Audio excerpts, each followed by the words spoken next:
Sam, we're good to go? Yes, sir. Okay. Good evening. Welcome to the first Provident webinar of 2022. I'm Ed Mann, Director of Training and Education, and tonight I'm excited to introduce an old friend, Rich Marinucci, the Executive Director of the Fire Department Safety Officers Association.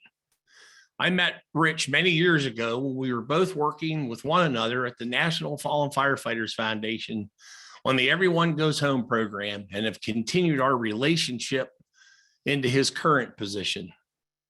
The fire service and many national organizations have made great strides in reducing line of duty deaths and injuries over the last several years. And even though those numbers seem to be trending down each year, we still have work to do. Rich's presentation is titled Reading the Firefighter. This involves looking for actions that may cause harm and doing the necessary rehab as part of our regular operations on incidents. Knowing what to do and what to look for is very helpful to those looking to be successful in keeping firefighters in the game for the long term.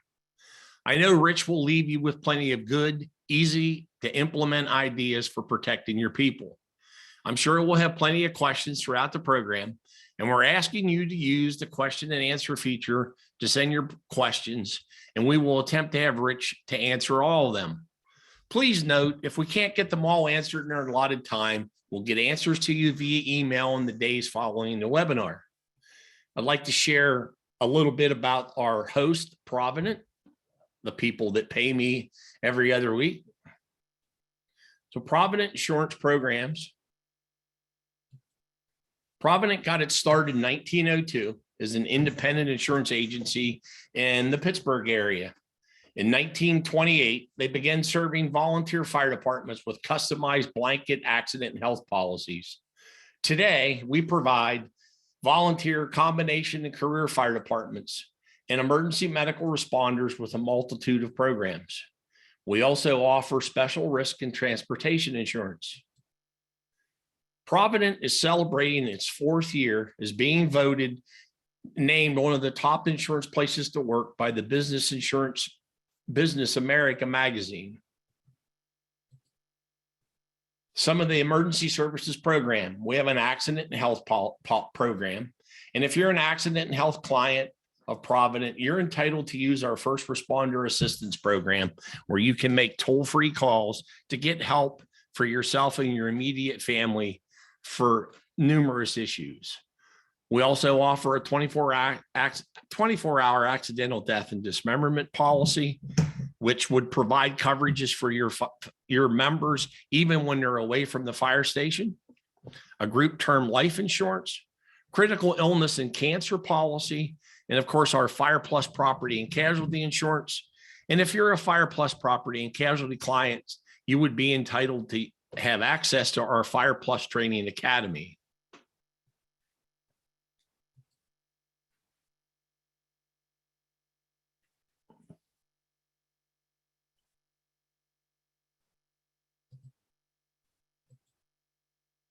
So I'm going to stop my video at this point.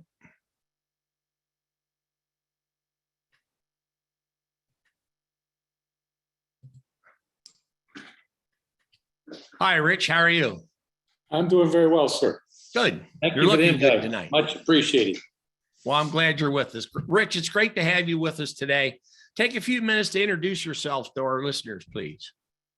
Well, very good. I've been in the fire business for a long time, and currently serving as the executive director of the Fire Department Safety Officers Association. I've been a fire chief up until recently, since about 1984, until maybe about 6-7 months ago. But now a lot of my energy is working with the Safety Officers Association. I've got a little history. I was president of the International Association of Fire Chiefs, and also spent 7 months as the acting chief operating officer of the U.S. Fire Administration. I've done some work with the National Fallen Firefighters Foundation and the Everyone Goes Home program, and that's essentially what led up to my being selected as the executive director about 8 years ago of the FDSOA. So that's a brief snapshot. Rich, it was great seeing you in Scottsdale, Arizona last week at the Fire Department Safety Officers Conference. I mean, obviously, I got to leave central Pennsylvania and go to Scottsdale, Arizona and enjoy 70-degree weather for 3 or 4 days. The downside was I had to come back to 20-degree weather when I got home. Again, a great conference. My hat's off to you and all your staff for pulling together another great conference. Lots of great speakers as always.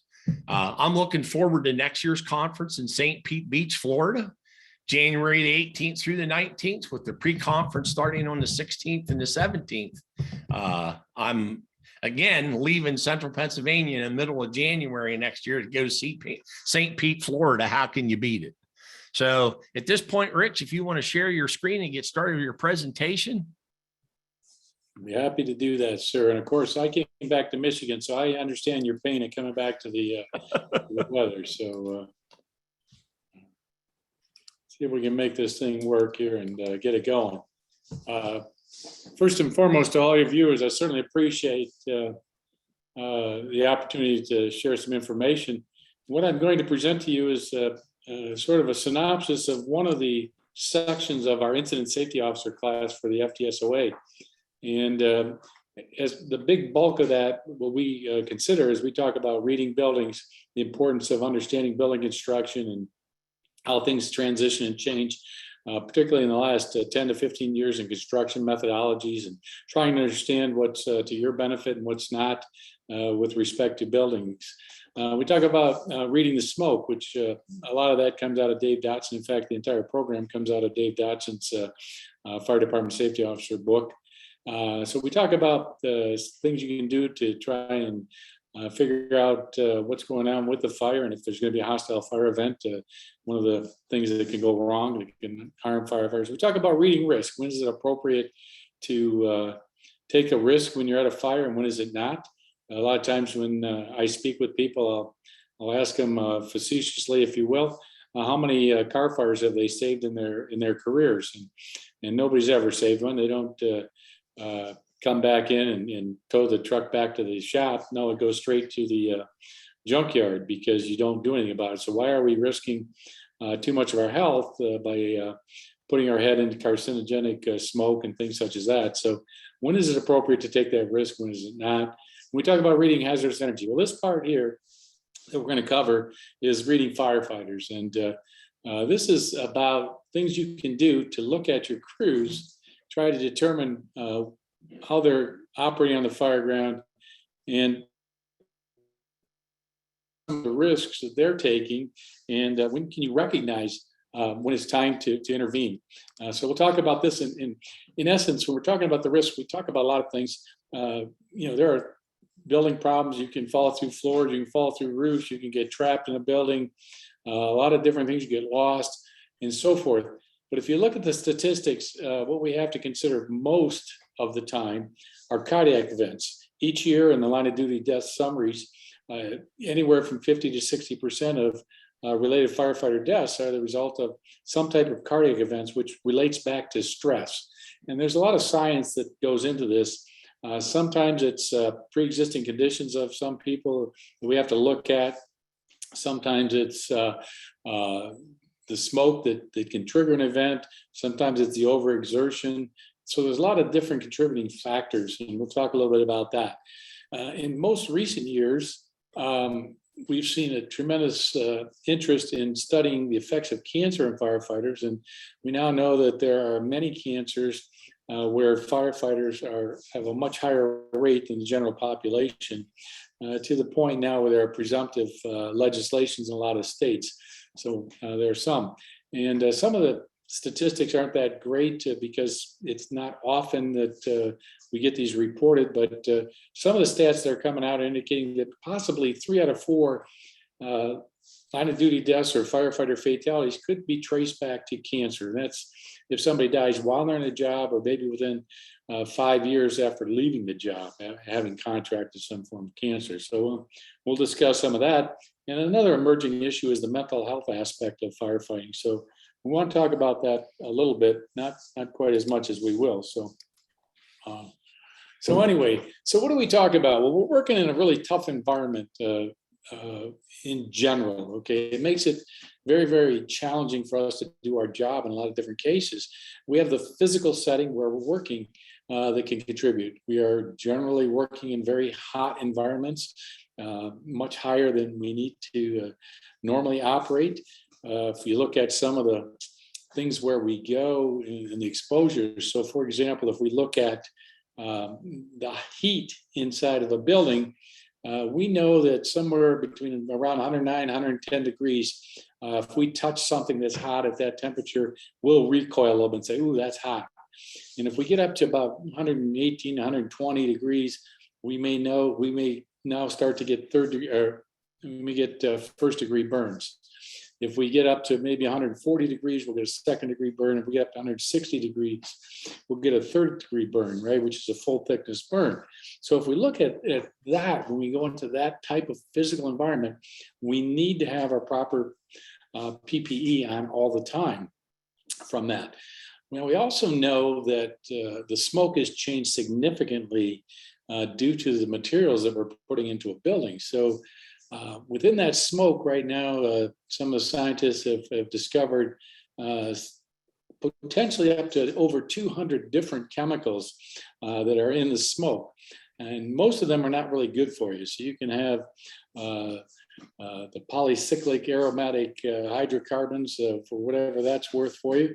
But you're seeing a lot of things that are known carcinogens that are in the smoke right now that we're working in. So those are the things we got to start considering. Then we talk about the worker relationship. And through my travels, I'm finding that a lot of fire departments are understaffed to do some of the jobs they're asked to do when it's a very difficult and challenging fire. Some of the runs we go to, you can get by with it, but when you're in a position where you really have to exert yourself, so that worker relationship, not having enough hands to help you. If we transition that and look at it from an EMS perspective, that's like saying you had to pick up a 350-pound patient all by yourself, or maybe with just two people, when you know that you don't have enough resources there to move that patient safely.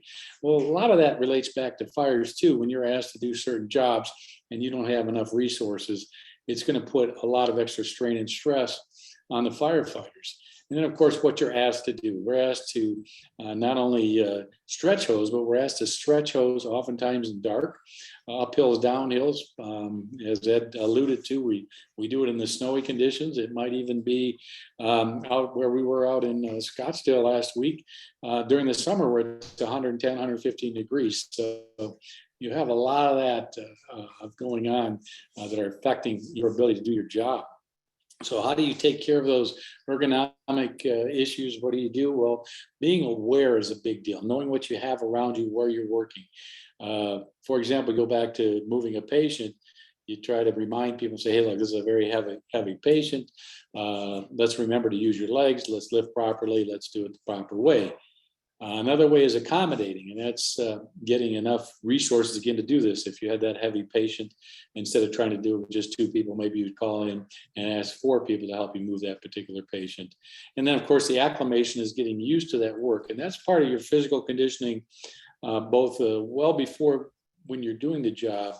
And a lot of times we'll look at the environment where you're working. For example, I mentioned the extreme heat out in the desert during the summertime. You can't just stay in air conditioning at 70 degrees or 72 or 74 and then go out and function in 110 degrees without some impact on your physical conditioning. And on the flip side, we do that also in the colder weather in the northern states. So trying to do what you can to accommodate or acclimate to the conditions in which you're going to work is a big deal. And that's a lot to do with your physical conditions. So the thermal stressors that we talk about are the heat stress, and we always assume that you're going to be operating in that condition. I know our weather people are always warning us in the summertime when there's a high humidity and high temperatures to be very careful when you're working in those environments. Now we can assume that anytime you go into a burning structure, you're going to be off the charts. And I'll show you a chart in a couple of slides as we go on. The cold stress is the flip side of that, and that can have just as much of an impact on your cardiovascular system and so forth. So How do we deal with this? How do we deal with the thermal stressors, and how do we do this? One is the proper rotation of personnel. Again, sometimes when you have inadequate staffing, or your staffing is a little light, or perhaps it's taking a little bit longer to assemble the right number of people, it's going to be a little bit more challenging. But we have to pay more attention to that rotation to make sure we get that. We have to get the right rest for our folks. We're asking people to do a high stress job. If you look at it, compare yourselves to that professional athlete that goes out there. They're taking rotations too, and they're not playing from start to finish of the game. They're getting a little break. They're getting the next bullet point, the hydration, right? And we got to remember to stay hydrated.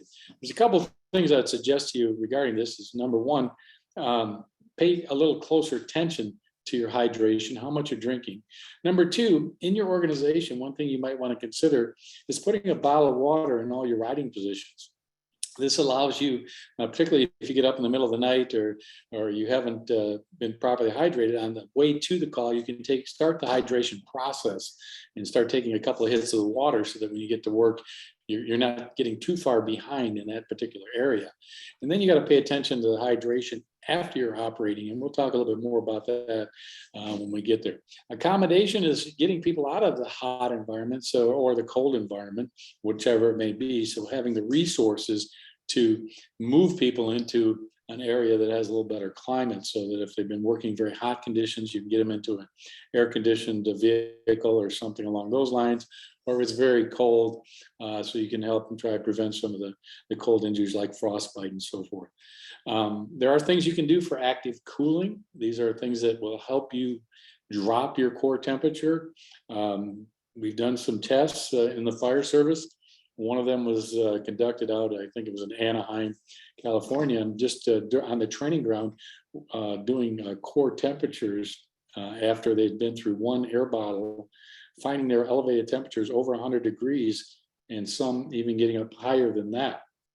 So if you're going through a couple of bottles and then you're going into rehab, we have to do what we can, particularly if you're working in a hot environment, to get your core temperature down. Because even though you are now out of the building and you're still working, your temperature is going to continue to rise unless you have some sort of intervention.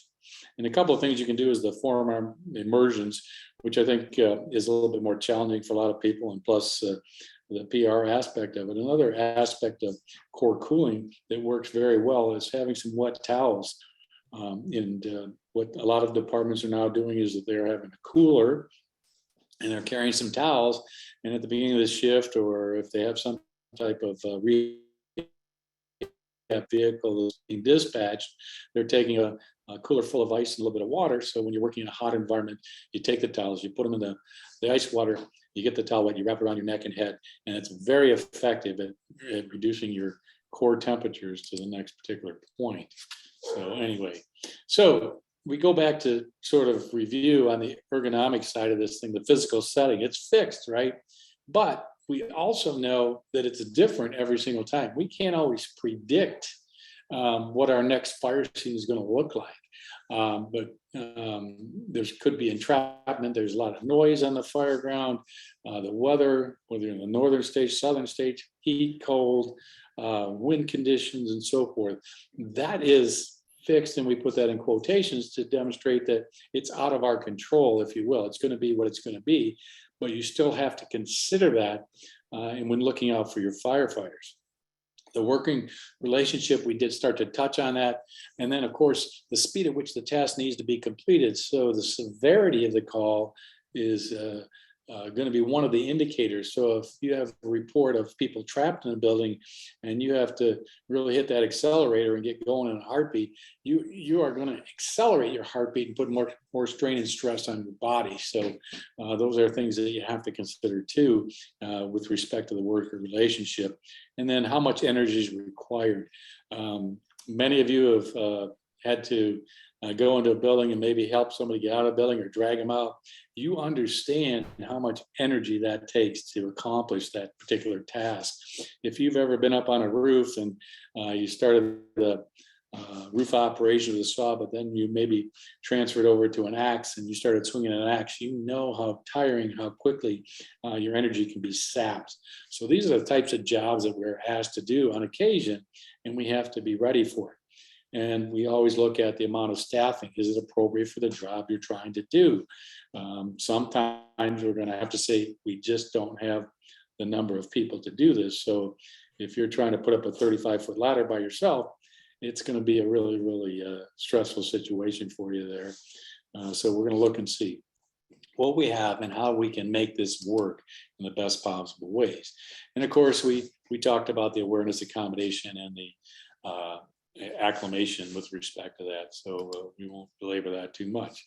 So again, we talk about always assuming that the thermal stressors, we have the heat stress and the cold stress, but we have the ambient air temperatures of where you're starting. What's the humidity? That's a huge factor. They say that you get out into Arizona, it's a dry heat. Well, you get into Florida, you get into some of the southern states, it's a very humid situation. So you have different things and that humidity may make it a little bit more difficult for your body to cool down, even though the temperature isn't as high as you might find out in the desert. The wind speed too is a factor. We talk about the thermal radiation. Are you working in direct sunlight or are you in a fire situation? And again, do you have other weather conditions that are going to have a view on what you're trying to accomplish? So here's that chart I was talking about, and this comes out of NOAA, the Weather Service, as far as that goes. So if you look at the regular ambient temperature, if you go to that, if you're working, let's say, in 90 degrees and the relative humidity is 40%, they're asking you to use some caution or even extreme caution when you do that. Now, when you're operating on the fire ground and you're operating that, if you're in an interior fire, you're going to say that the temperature is going to be at least 90 to 100 degrees or 120 degrees and 80% humidity. So now if you look at 90 and you go down to that 80% humidity, you are very much getting into the danger zone. So that's why we're saying that heat index is starting to elevate your body temperature significantly. If you're wearing full PPE, you're restricting some of your ability to sweat and cool your body down naturally. So add 10 degrees so that 90 to 120, you're going to move over a little bit more. If you're in direct sunlight, so if you happen to be working outside or you're out on the highway working on an accident scene, you're going to have 10 more degrees because of the direct sunlight you have. So you're going to assume that you're operating in heat stress. And so you're going to have mandatory core cooling when your interior crews are done going through. And you should have a policy, and whatever that policy be is, what's the limit of the number of bottles before you're going to get into formal rehab? So is it going to be 2 bottles, which seems to be standard in the industry, or are you going to have something slightly different? And that becomes something that is part of the safety officer's responsibilities to make sure that rehab is set up and that we're taking care of our personnel when we go through this as we go. So again, as your body temperature rises, here's some indications some things could go wrong. So when you get over 90, 95, 99, up to 100 degrees, you're starting to miss some audible signals. Is that important on the fire ground? Absolutely, right? If you're not hearing all the radio traffic and getting all the signals and all the direction, you might be missing critical information that's going to affect your safety and the safety of your crews. So again, when we're working at 100 degrees for a length of period of time, it's going to first start to maybe cause us to miss some signals audibly. When you get even higher, you're going to get tired faster. That seems to make sense too, correct? You've all done this, whether it's in playing sports or whatever it might be. So you're going to do that.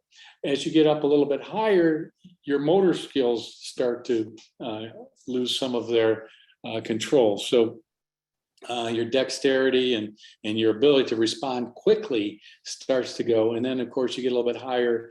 Your mental accuracy and speed are not as good as they can be. So heat has an effect on the human body, and it becomes very important for you to understand that. And that's some of the things that are contributing to some of the line of duty deaths or some of the things that are occurring in the fire service. One thing I'd pause to tell you right now is that if you read any of the reports on cardiac events where there was a line of duty death. In almost all cases, the individual would say they don't feel well. I'm going to go lay down. And they'll go, whether they go home and they lay down at home and they're somebody they live with finds them later on, or they go back to the bunkhouse, the fire station, and they lay down and they don't get up for the next call. So what you need to do, whether you're the safety officer, another firefighter, if somebody says at the conclusion of a fire or during a fire while they're operating that they don't feel well, please don't leave them alone. Give them a set of vitals, try to evaluate them and understand them. There was a case where the chair of the FDSOA was functioning as a safety officer during an event, and he happened to know one of the individuals, and he noticed that they were doing a little bit of a check on this person. And when he walked over there, he knew the individual and he said, "You don't look right." And he told him to go to the hospital. And when he got to the hospital, they found out he was having a cardiac event. Without that intervention, the outcome would not have been quite as good. So pay attention to this stuff when you are seeing things, when you're reading those firefighters. Do they look normal? Do they look like you see them every single day? If they don't, pay very, very close attention to what's going on right there. Now, we talked a lot about the heat stress and what we're going to do with respect to that. So you start with the transient heat fatigue. That's the early start, right? And we're going to start that. It's relieved by rest and hydration. We got to make sure that we're keeping liquids into our body. That's a very, very important thing. So in your rehab centers or on your fire trucks, whether it's formal or informal, when somebody comes out of a fire, they're swapping their bottles out, they're getting ready to go back in. Have some bottled water, something close by so that you can start that process and keep them hydrated. This is also preventive, again, for these stressful situations. And of course, then those of you that are medics understand you go to the heat rash becomes next, then heat cramps, heat exhaustion, and the really bad one is heat stroke, which certainly requires rapid transport to the hospital. So for everybody, and that's when the body temperature gets over 104 degrees. So paying close attention to that becomes fun. Again, we talked about the accommodation, get them out of the environment that's causing the stress, rotate them to make sure you have enough resources. And we talked about the cooling options that you have as you go through this. So we have some physiological stressors too. And it's like, what were you thinking? Well, a lot of times you weren't. We know that every cell in the body requires three things: oxygen, water, and fuel. And that includes the brain cells. So when you don't have enough oxygen, we don't have enough water, we don't have enough fuel, your cells don't work right. And a lot of times when you're down a little bit, we're going to try to get to the two critical organs, your heart and your brain, to make sure you keep functioning. And we know that you can't go very long without oxygen. That's the most important thing. And we try to get things in so that we don't go in a very long period of time without that. The next is the water, and then of course your fuel cells, or your fuel when you're trying to fuel your cells. Again, as you're working, whether you're playing a sport, whether you're doing anything where you are using up the fuel, when you are using up the water, your body has to adapt to that. So they're going to keep doing that, and you have to keep replenishing. Some of you may have watched some very exciting football games over this past weekend. None of the players I noticed played a straight 60 minutes. Okay, they all came out, and as soon as they came out of the game, somebody ran over with some water. And then they had a halftime, and I'm pretty sure that they had some nourishment to try and replenish the fuel in their system so they could go out and play the second half of that particular game. Same sort of logic needs to take place on your fire ground when you're working extremely hard. Okay, so you want to keep these in balance as best we can. Again, most of what we do is talking about rest when you come out, try to cool your body back down, and also replenishing your water in your system. So we focus on that. But we also need to know that if we go very long into a call, if our body has not had nourishment, we're going to create some problems. So if you're on the scene for maybe 20 minutes to half an hour and it doesn't look like you're going to be leaving too soon, you've got to start thinking about how you're going to begin to replace the fuel that's being drawn from your body. So that glucose, we need that sugar in our system. If it's been more than 2 hours since you've had any of that, you're going to start to use some reserves in your body from the liver. And anytime you start using those reserves, it's going to lead to further problems downstream. So this is the 2 hours if you've been working. So let's say that you get woke up on a call at 5 o'clock in the morning. You probably have not had any nourishment for a while. If you're going to go start working at a fire and you're going to be out there for a couple of hours, we need to think about nourishing the body a bit. If the food's not delivered, what's going to happen after we get past the liver? It's going to start to take the sugar from the muscle, but you're using your muscles, so that doesn't make any sense either. So now it's going to skip over and it's going to start to burn fat. Well, that's how that keto diet works, right? We try to get to the point where we're burning fat, but that takes a tremendous amount of energy from the rest of your body. So if you're trying to do very strenuous firefighting operations and your body is going into overtime trying to get nourishment out of the fat, you're not going to be able to work as hard and as long as you usually can. And you're running the risk of putting additional stress on your department. So again, that fat burning takes a lot of time. It requires more water, which means you're going to lead to more dehydration and so forth. So you got to do that. So if the cell isn't working right, we get to that point, we have a brain that needs all that and might not be making the best possible decisions. We have a cardiac system that maybe is not working correctly either. So all of this fuel cells, the cell fueling theory is critical to try and look at our firefighters to keep some of these things from happening, if you will. So again, your strategy when you're working to try to drink a quart an hour in that neighborhood, again, we're all different sizes. So it's going to vary a little bit, but we're talking about 6 to 8 ounces every 15 to 20 minutes. If you're sweating even more, you got to replenish even more of those. When you sweat a lot, you also start to get rid of your electrolytes, and that's very important too. And that's why they invented things like Gatorade to try and replenish those electrolytes. Not always practical to carry around bottles of Gatorade, but there's a lot of dry electrolyte replacement theories that you can get in a powder form, so you can carry those with you, add them to your bottles of water, shake them up a little bit, and start replenishing those electrolytes. So besides carrying water, you need to consider carrying something to replenish those electrolytes. Very bad thing we have now is these energy drinks, Red Bull and Monster drinks. Between the sugar and the caffeine, it dehydrates people in a hurry. Strongly discourage people from using this when you're operating on a fire, getting ready to operate on a fire. I know some people have used that as their morning wake up and jolt, but if you can convince people it's not their best option to do that, that's really the way it should go. If you are a regular coffee drinker, your body has gotten used to that, and because it doesn't have the same sugars and so forth that the energy drinks do, your body has acclimated to that and can actually function. As long as you don't overdo the black coffee, you can do that. And when you're talking about feeding the firefighter, it's been more than 2 hours, you got to think about that. So if you're working at an incident for 2 to 3 hours, you got to think about what you're going to do and what you're going to put in the system. If it's cold, you're also burning up energy too. So even though whether hot or cold, same problem, same process takes place.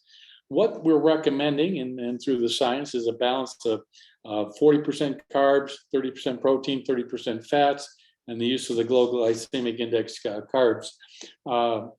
One choice, and again, my time on the job, we got hungry, we sent over to McDonald's, we sent over to get pizza. We got some not exactly the best choices based upon what we know today. But my discussions with some dietitians said, if that's your only choice, go with it. You got to get some nourishment in. If you have a choice, maybe you need to start carrying in your rehab kits some energy bars, Cliff bars, things such as that have the right mix and the balance of the carbs, the proteins, and the fats. So something to think about in that rehab posture. Again, a lot of this stuff is based upon what we're trying to learn of how to prevent cardiac and stress-related incidents that we know are a leading cause of line of duty deaths and other injuries in the fire service. What do we talk about rehab? Well, one simple way to do that is to use an acronym. So if you're going to put somebody into rehab, obviously you want to get them some rest.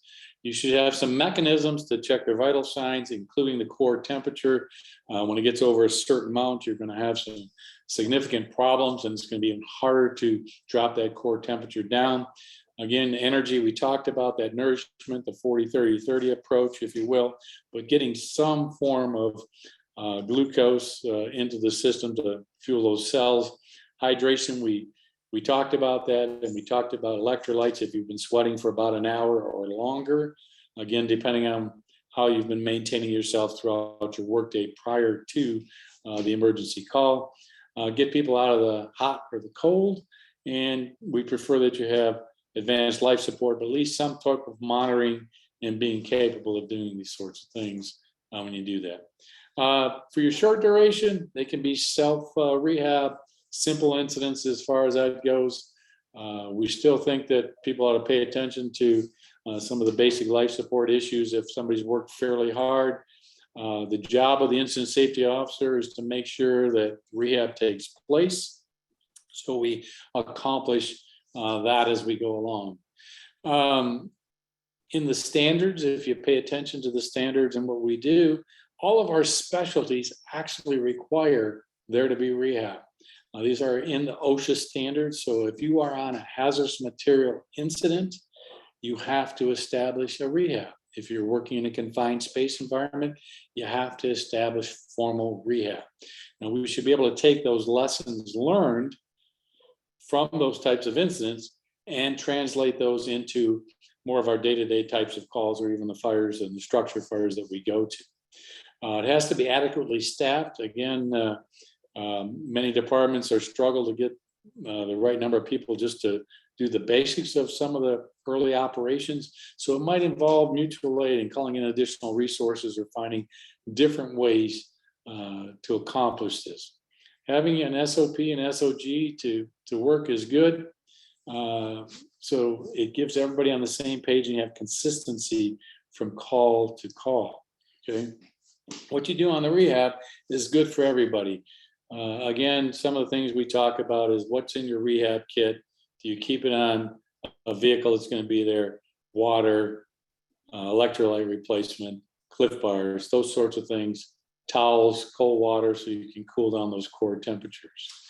And then what are we doing about cancer? Well, let's talk about cancer in the fire service right now. So we found that there's an increase in different types of cancer for firefighters just from doing this particular job. And I've got on the screen right now some of them, your bladder cancers and brain cancers and so forth. A lot of that's dependent on different parts of your body where you have more absorption of some of these carcinogens. And we go to a lot of different fires with a lot of different carcinogens, some class 1s, some class 2, some 3s. Not going to have enough time to get too deep into that particular discussion. But I am guessing that in this audience that the vast majority, if not all, know somebody that was a firefighter and succumbed to one form of this particular cancer or some other related cancer. When I do the class live, I ask how many people have had a line of duty death due to somebody falling through a floor or some sort of hostile fire event. And you'll get a few people that unfortunately had that happen to them. But if you ask everybody in the room if they know somebody that succumbed to cancer, virtually every hand in the room goes up. And that gives you some indication of the reach of this horrendous disease. And we need to start thinking about that, because I'm pretty sure that nobody goes into this job with the idea that they're going to come out with cancer or some other problem. Nobody wants that to happen to them, and you certainly don't want it to happen to any of your fellow firefighters. This is what I was talking about, some of the information that you get and some of the stats. While this is from a few years ago, it doesn't change from year to year, right? So we had 47 died while on non-emergency duty, 40 on emergency, and 16 died of a heart attack within 24 hours. That's the add-on. That's called the Hometown Heroes Act. So we're finding people that within 24 hours, they would return to the station or return to their home and suffer a cardiac event. And this is why I told you, if somebody expresses that they don't feel good regardless of what they think or what they do. You are not to leave them alone. So again, if we look in that same year, and this is based upon the International Association of Firefighters data, and they are really were the first ones to basically start to try and collect some of this information. 3 out of 4 firefighters that they add to their memorial out in Colorado Springs died from cancer, and that should wake everybody up, because that would be the same throughout, whether you're a career or volunteer, would make no difference. That threat from cancer becomes exactly the same, and so we have to pay attention. And again, we have so many things that are operating in our fire ground that we see.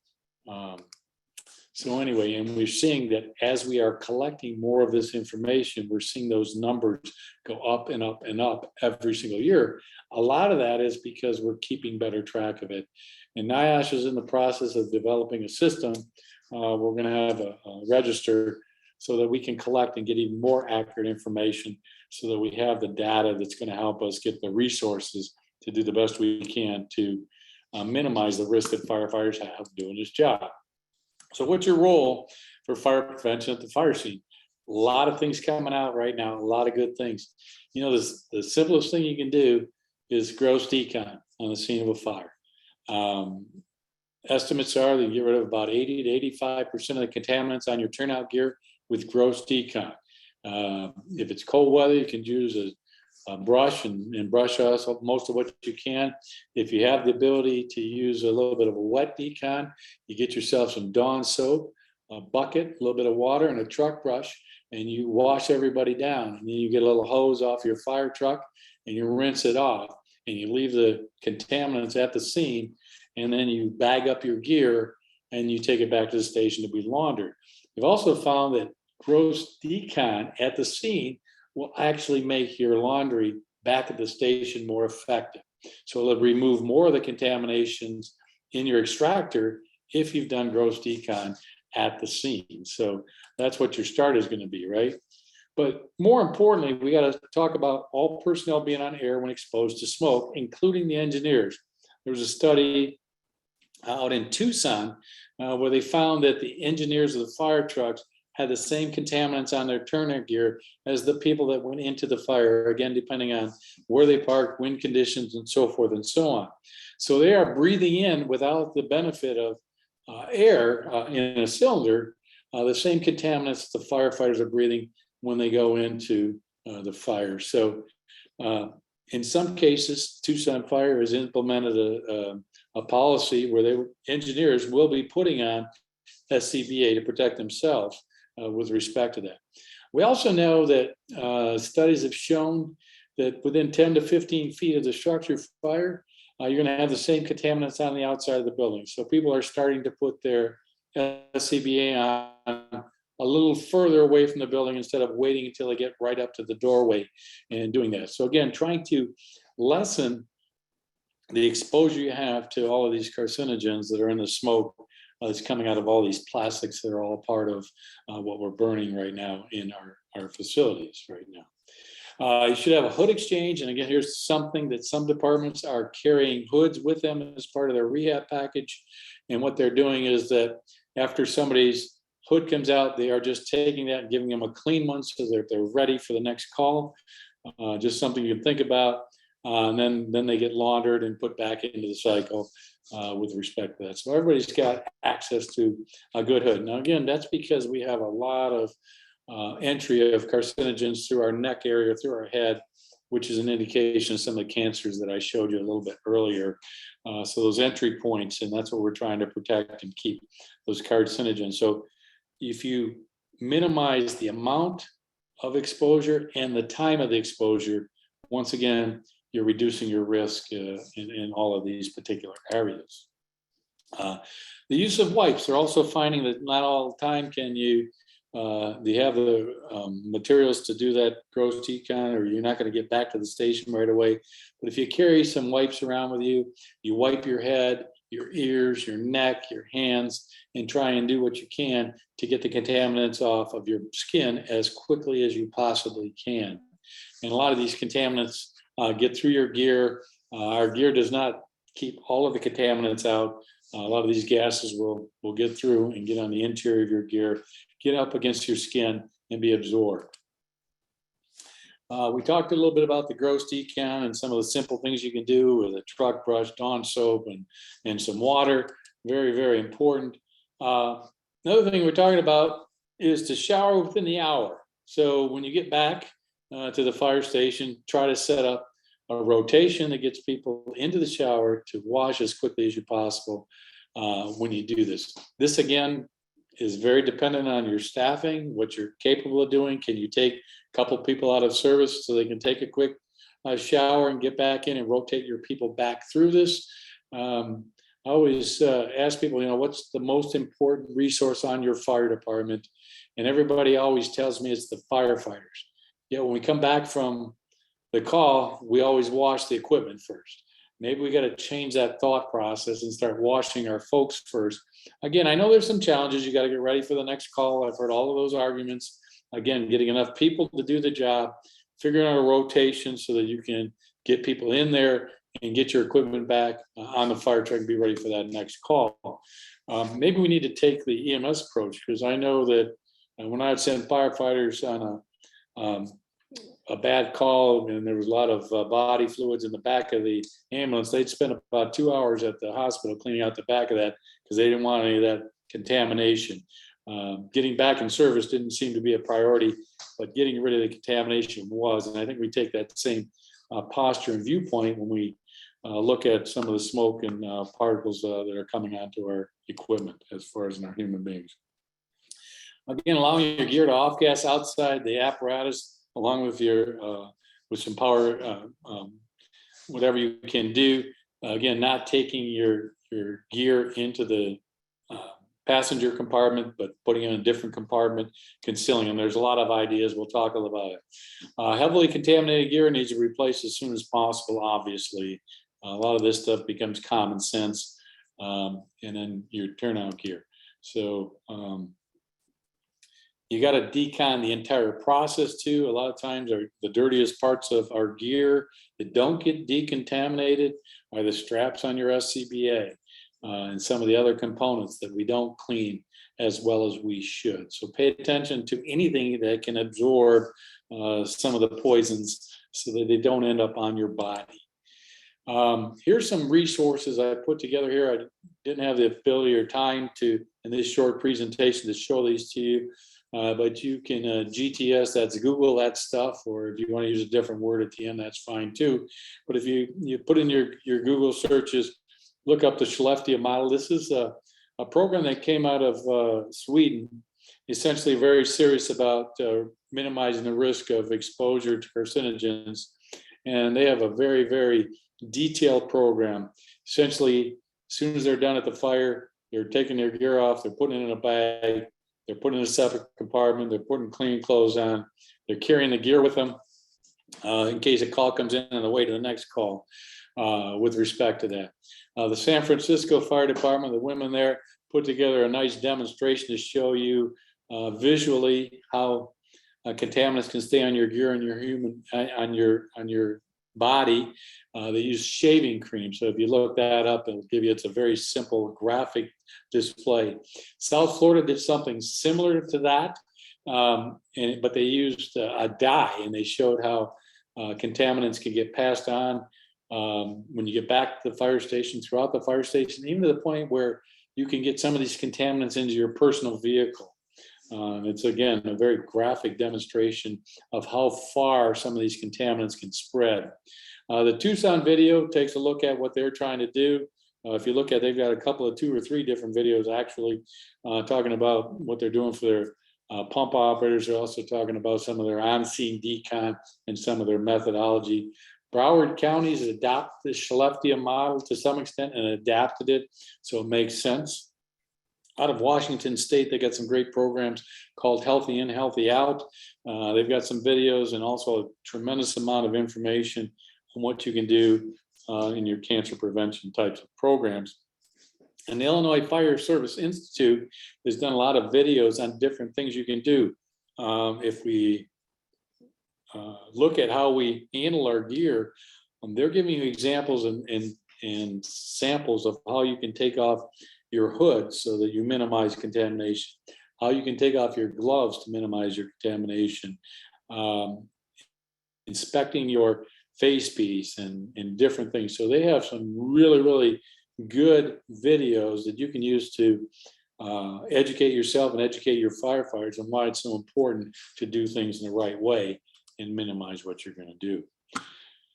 So as we go through this stuff, what is it about, right?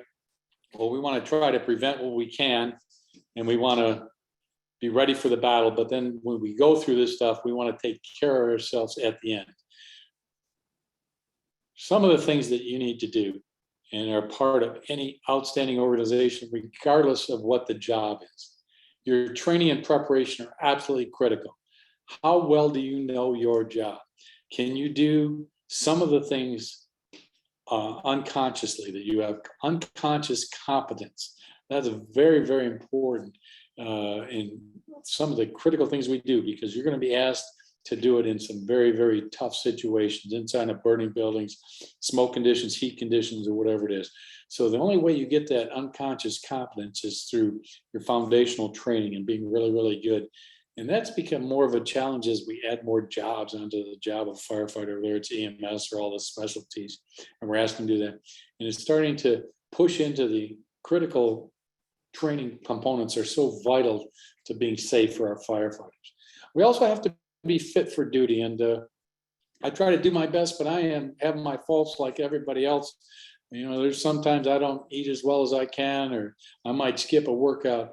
But the reality of it is that you have to be ready to do this job, and you got to be fit for duty, and it starts with you. Okay, we can do some things to encourage it in our department. There's a lot of various programs and incentives that have been established to try and get people more fit as far as what they're going to do.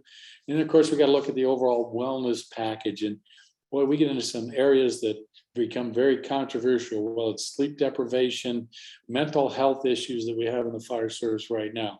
So all of that has to be addressed in your organization right from the get-go, and has to be part of your overall health and safety program that you have.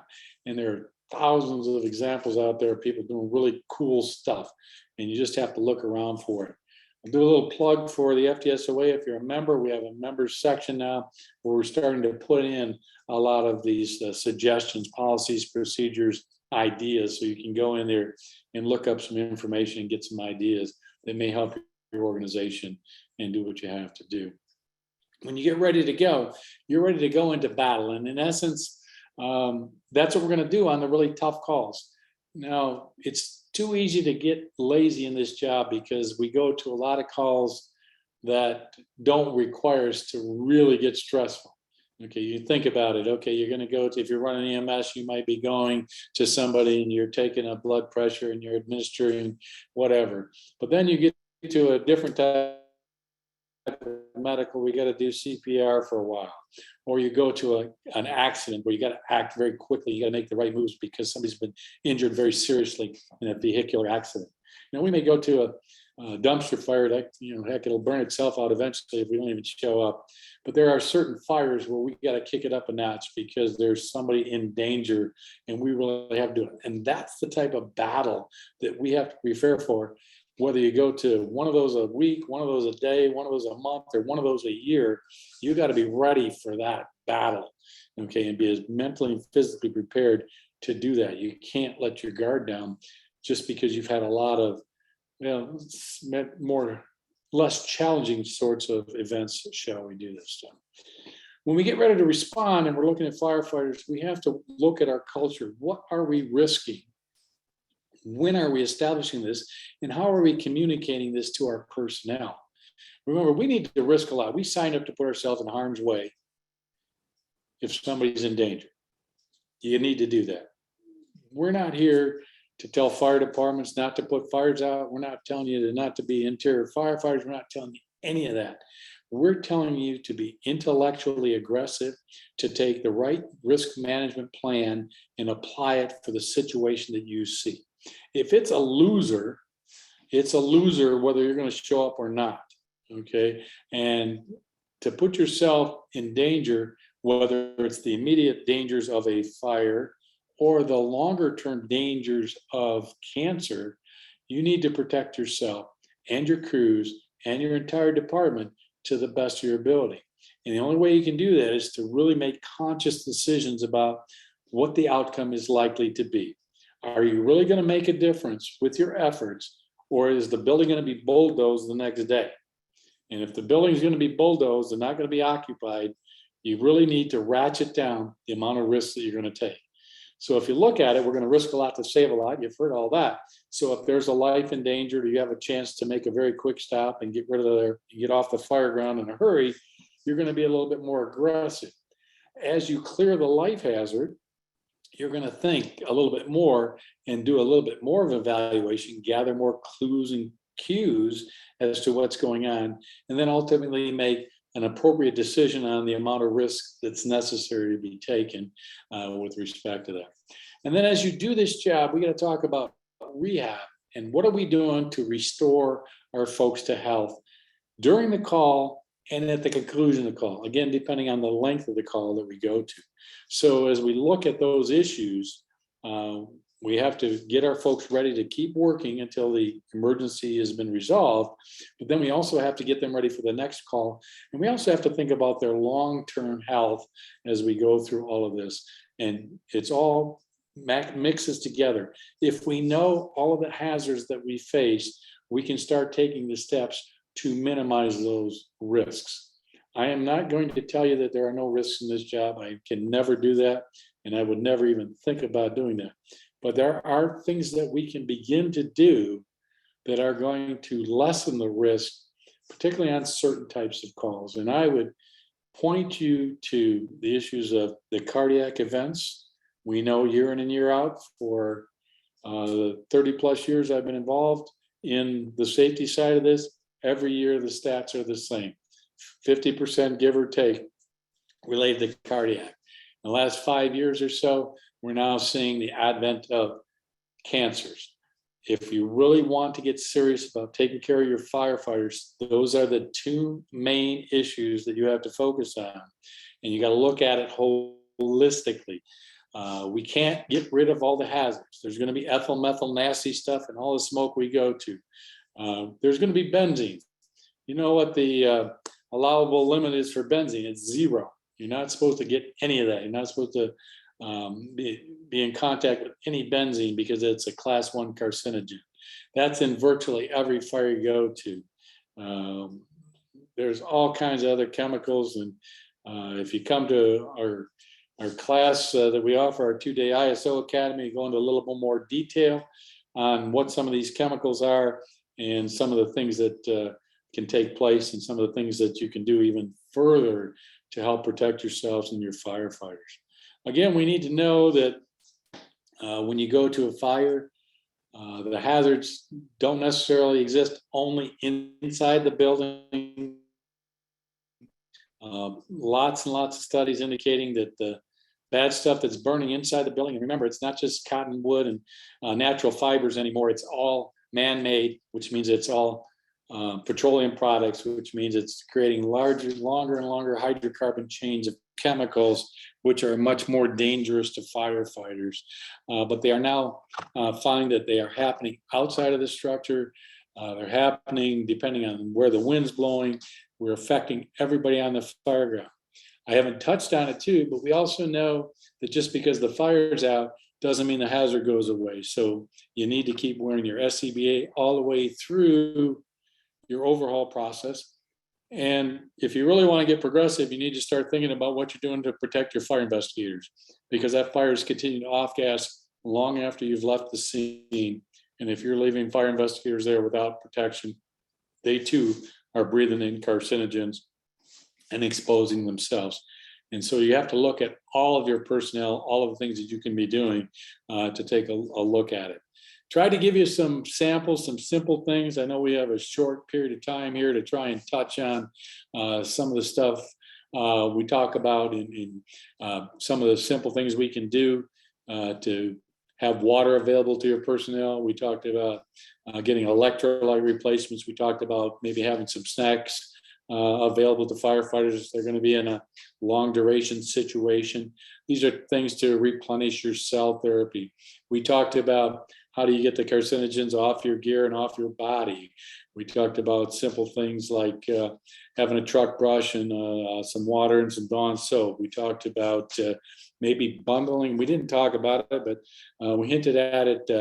Maybe carrying some garbage bags with you and putting your gear in that bag and sealing them up until you get back to the station and throw that gear into your cleaner and get that gear in the extractor and get all the materials out of those things. Simple things a lot of departments are doing, trying to get more serious about what they're hoping to accomplish and keeping their firefighters safe. You want to start this job and you want to leave this job and be able to enjoy your life after the fire service.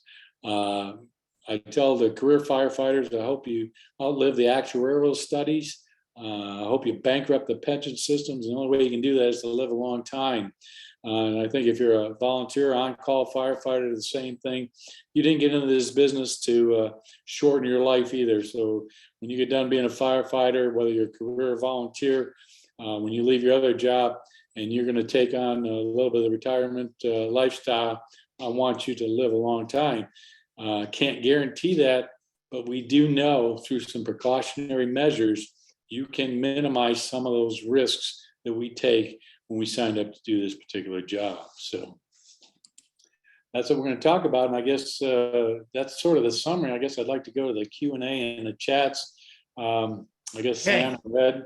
So Rich, thanks for the presentation. We're going to get into the Q&A here in just a second. I got to tell you, every time I sat through one of these, I learned something new. I never heard GTS before. Let's Google that. Yeah, that's a new one on me. Thanks for that. I'll have to keep that in mind.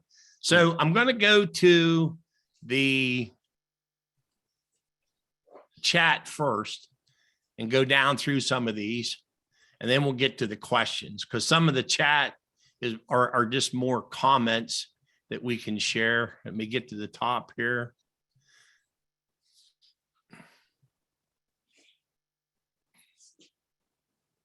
All right, so here's a comment. And I don't know, I could give a long-winded answer to this one, but here you go, Rich. Maybe both of us can touch on this. Hydration, hot summer days, cold water, say 48 degrees or 72 degree water, our EMS refuses to give us firefighters cold water and cold towels. How would you respond to that, Rich? What suggestion would you have for Philip? Well, Philip, I'd look at the data and the science and the stats. I know there's a lot of people that say that really cold water is not necessarily good to shock the system per se.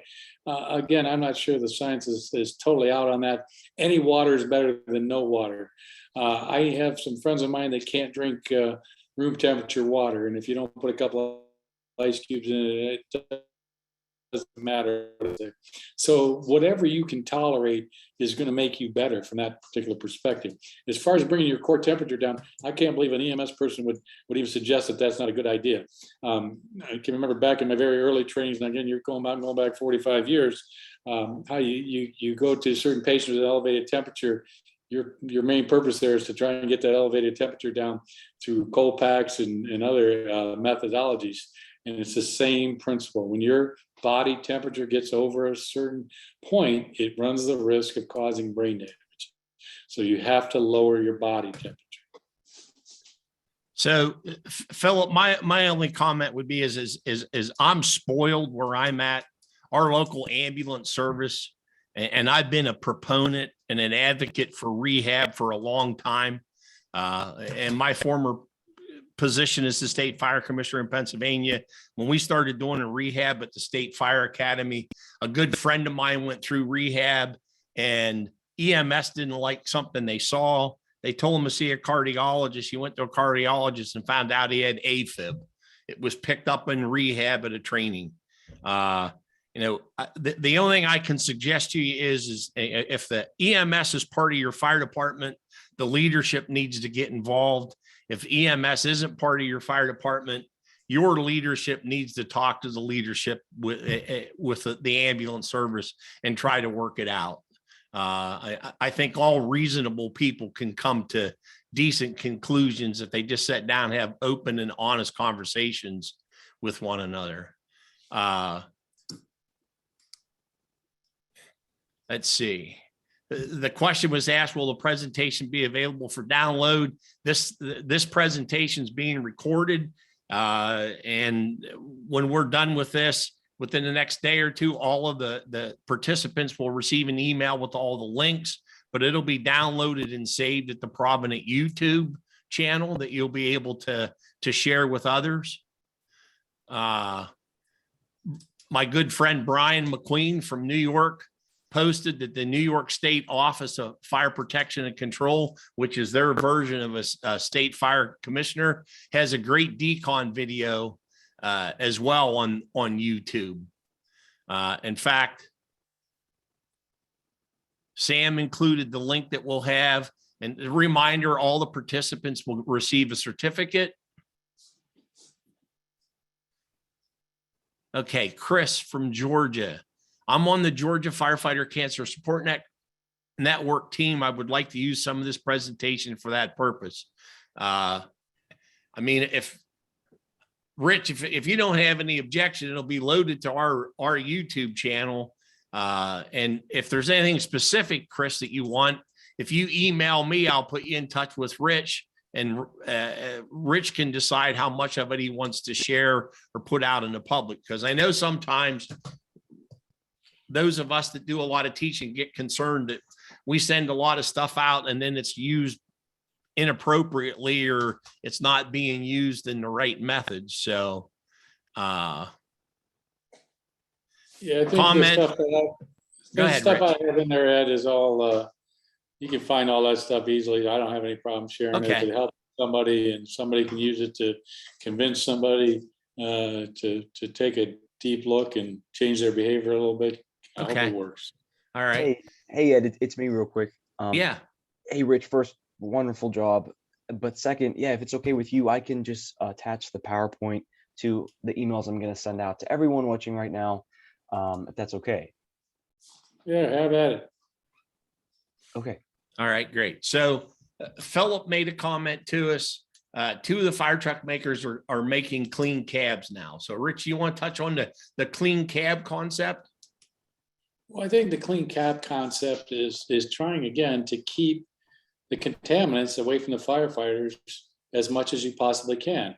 If it gets on your body, the sooner you get it off, the better it is for your health. And if you can keep the cab clean where you get nothing, then you don't have that contamination. So again, that clean cab is to try and make sure that there's someplace other than where you sit and spread this. Again, if I could direct you to some of those suggested videos, it paints a really good picture of how things get spread from your cab. So if you look at it this way, I go to a fire call, I got my turnout gear on, I get back in a fire truck.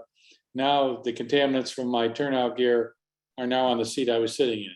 I go back to the fire station, I launder my gear, but I left some debris inside my cab.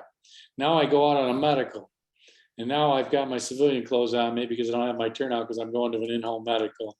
Now I've contaminated my clothes. Now I go back and sit in the station. And now wherever I sit and touch things in the station, I've dragged some of those contaminants back into the fire stations too. So anything you can do to keep that cab clean, and there's a lot of different ways to do that from the various contaminations. So my only comment on the clean cabs is, you know, it's great that the manufacturers have stepped up and you can buy. In fact, I think I saw an advertisement that Task Force Tips has a system now where you can retrofit your apparatus with HEPA filters and et cetera, et cetera. That's all great. But let's also keep in mind, a lot of fire departments across the country can't afford that kind of stuff. So an alternative is clean your cabs now. And then don't allow any dirty stuff back in the cab except for the contaminated firefighter. The turnout gear gets put in the bed of a pickup truck and returned to the station. after the preliminary exposure reductions done on it at the scene, if need be, maybe even it gets bagged up and put in the bed of a pickup truck, the tools, all that stuff, none of that dirty stuff goes back in the cab. When you get back to the station, get the cab cleaned down where the firefighters were sitting and put clean stuff back in the cab of the engine. If you can't afford the clean cab, the whole idea behind Rich's presentation and all this is reducing the risk. And you can take some pretty simple steps to reduce the risk. All right, I think we've covered everything here.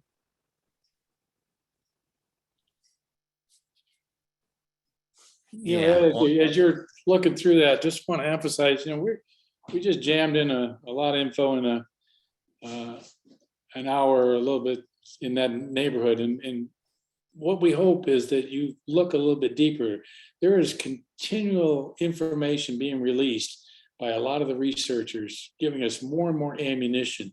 The more you know about what you're doing, the easier it is to explain not only to your other members, but to also your policymakers and why it's so important to do some of these things. And as Ed said, I know there's a lot of departments can't afford a lot of things. I think I gave you some relatively inexpensive ideas too to get jump started. It wouldn't take much to buy yourself a roll of garbage bags and put your turnout gear in the garbage bag, take it back to the station before you do that. It doesn't cost that much. So get yourself a truck brush and a bucket and some soap for your rehab, to carry some wipes around. All these are relatively minor. Having water on your fire trucks so that people can be properly hydrated. All kinds of things that I think that aren't the big ticket items as far as going to the clean cab concept, which, again, if you're not buying a fire truck, doesn't help you right now or being able to afford some of these things. But there are some things you can do to get that cancer off your skin as soon as possible. Okay, so Arthur, I see your comment here, and then we're going to move on to questions and answers. But any more thoughts on changing the culture of safety? We marvel at the busiest fire companies in the nation. How about more marvel at slow companies in towns or cities that embrace community risk reduction? Very valid point, Arthur. What do you think, Rich? Well, you're right there, but I think you're starting to see some of the bigger cities and the busier companies taking this a little bit more seriously.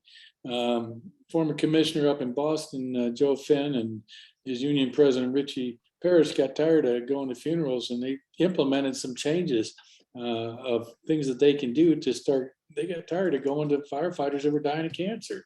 And so they took some initial actions. We just held our conference out in Scottsdale. We had 6 members of FDNY attended there, trying to learn what they can that they can take back to their organization.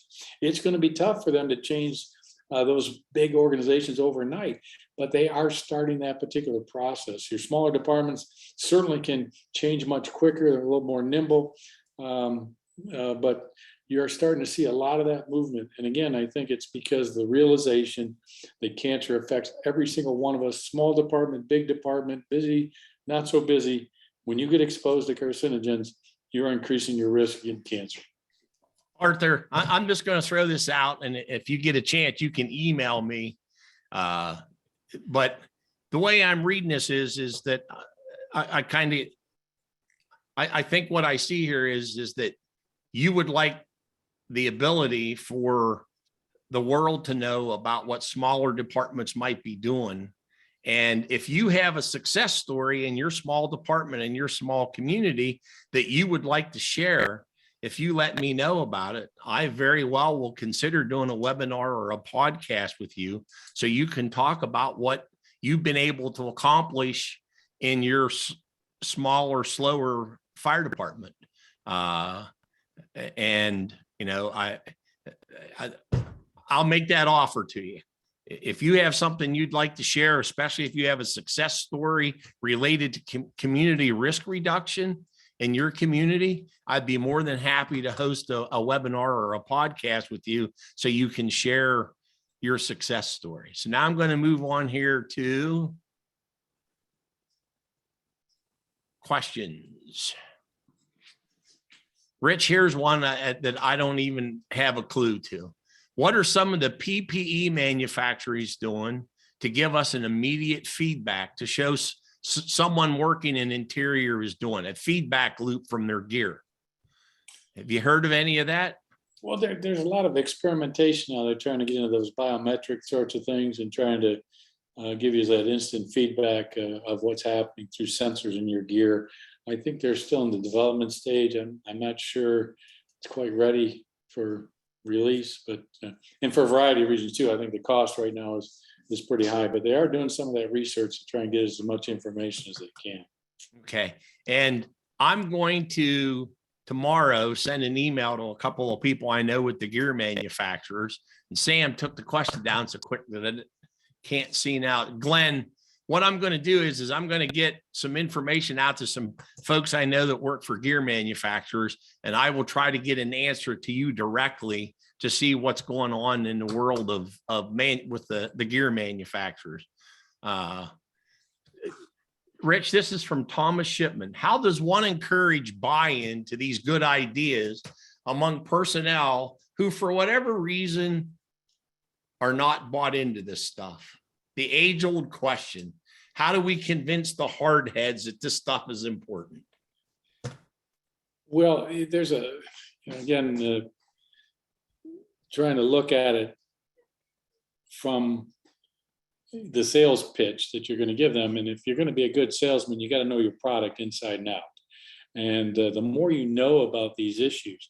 Now, I'm not naive enough to think that I've ever been able to convince 100% of the people of anything. I'm pretty sure if I gave everybody a $20 bill, somebody complained theirs was wrinkled, and they want a fresh one or something else. But so there are always going to be those naysayers. So what I'm trying to do is convert the bulk of the people that maybe are in the middle that don't know which way to go. And I have had a lot more success learning more about the various research projects that have taken place that indicate some of the challenges that we have and actually give people facts as to what's happening in the fire and trying to convince them. There's a lot of different things you can look at. If I was to ask you how many people died in line of duty so far this year, according to the U.S. Fire Administration, I think it was about 15 last time I saw, and that's a lot for a particular month. But let me ask you this: how many of those were planned? How many people said, I'm going to go into work today and do something that's going to cause me to lose my life? Nobody does that, right? So why do we think that we're exempt from some of the risks of this job? We're not exempt. We all take the same chances. Now, we know that if we do certain things, we are going to minimize our risks. We're never going to get rid of all of them. It's just not going to happen. But if we can get rid of the dumb stuff that we do, and if we can get really competent at what we do, we're going to be better. And I think that's part of the sales pitch is, do you want to get hurt? Do you want to go home to your family at the end of the day? You want to go see your loved ones. He used to say, Billy Goldfeld used to say, who's in your wallet? Look at those pictures and remember them. I used that one time and somebody said, nobody carries a wallet anymore. You got to look in your phone for pictures, right? But who's in your phone? Who do you keep pictures of? And those are the types of things. And sometimes you got to play dirty. You got to play dirty with people and not let them get away with stuff. So sometimes I found, Rich, just making it personal with people instead of the corporate line, making it personal with people. And sometimes they understand it, kind of back to what Billy used to always use. Who's in your wallet? Some of those people, Tom, what you got to convince them is it's not about them as much as it is the people they're going to leave behind if they die doing something stupid on the fire ground or don't take the steps to reduce some of their risk. So Tom, we are aware of the occasional choppiness. Rich is way up there in Michigan, and sometimes his internet connection gets a little wobbly. We're aware of that. There's a comment in here: the gear manufacturers are offering gear and enhanced particulate protection and heat stress protection. I know about the particular protection. I still want to check into the heat stress protection, and I'm going to email some folks that I know involved with that. So I don't see any new questions, and I don't see anything new in the chat. So Rich, I want to thank you again for a very informative presentation, and thanks to our listeners for taking the time to join us. I believe we set the stage for our listeners to pursue additional training, especially since they're asking for your PowerPoint, Rich. That tells me they want to take advantage. Listen, folks, if you're not a member of the Fire Department Safety Officers Association, you should consider becoming a member so you can take advantage of the services they offer. Visit their website at www.fdsoa.org. And again, these will be links when you receive your email in a day or two. For all of you who registered, we'll be emailing you the link to the websites and all the other, the download to the PowerPoint, etc. We'll also be uploading this presentation to our Provident YouTube page if you'd like to watch it again or share it. If you have any questions or suggestions for us or a future topic, please email us at info@providentins.com. As a reminder, you're going to receive a short survey. Please take the time to fill it out and send it back to us. Would be greatly appreciated. Please keep an eye open for our podcast at the beginning of March. We'll be interviewing Paige Heller from BHS to discuss the Provident First Responder Assistance Program. And then later in March, we'll be hosting a webinar with Paige to discuss first responder mental health and behavioral health. Now, before I close for tonight, I would ask everybody to please keep the Baltimore Fire Department and those families in your prayers and thoughts due to the tragic events that occurred there today. It would be greatly appreciated. And I can't say any more about that. So until we meet again, please stay safe for your family's sake.